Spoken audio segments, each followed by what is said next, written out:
This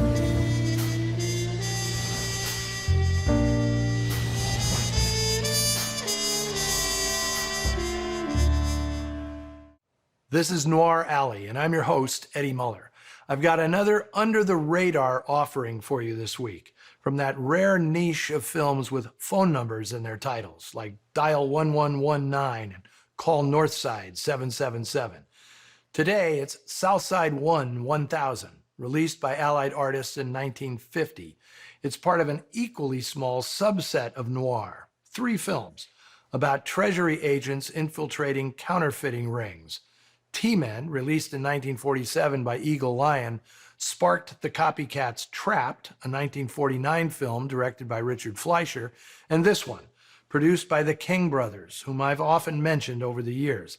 This was the follow-up to their classic Gun Crazy, directed by Joseph H. Lewis. In fact, Southside 1000 was supposed to be directed by Lewis, but he spurned the Kings by inking a multi-picture deal with MGM. Lewis did not want to be perceived as a Poverty Row director, even though the Kings gave him more autonomy than he'd ever had, or ever would have again. Lewis later admitted that it was a mistake to abandon the boys for the prestige of Metro-Goldwyn-Mayer, where he had far less control over his films. Instead, the Kings went with replacement director Boris Inkster, who had only 2 other directing credits. Inkster was from Russia, Latvia specifically, and he'd learned filmmaking under the tutelage of friend and colleague Sergei Eisenstein, who in the 1920s was one of the world's most important directors, famed for his innovative editing. I wonder if film students still study the Odessa Steps sequence from his 1925 film Battleship Potemkin. That's how I learned the term montage. Anyway, by 1935, Inkster had immigrated to America, working mainly as a writer, creating a few original stories while mostly doctoring troubled scripts. In 1940, he got his first chance to direct on a film that would become something of a landmark in the noir movement. Stranger on the Third Floor, a terse B made by RKO, is often cited as the first Hollywood film to exhibit all the themes and visual iconography of what's now known as film noir. Co-written by Nathaniel West, whose The Day of the Locust is the most cynical novel ever written about Hollywood, Stranger on the Third Floor is an overheated cauldron of paranoia and dread, which Inkster rendered in an astonishing style that mainlined American audiences with an overdose of German expressionism. As if that wasn't enough to rate noir bona fides, it featured Peter Lorre and Elijah Cook Jr. in supporting roles before they'd appear together the following year in The Maltese Falcon.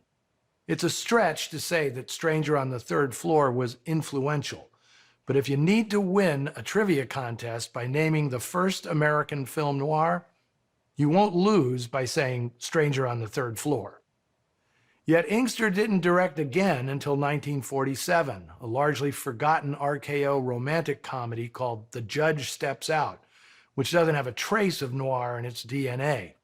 So how did Inkster come to direct Southside 1000? Well, that's because the King brothers loved to get things, including talent, on the cheap. They liked hiring directors who hadn't yet proven themselves or were old pros looking for work.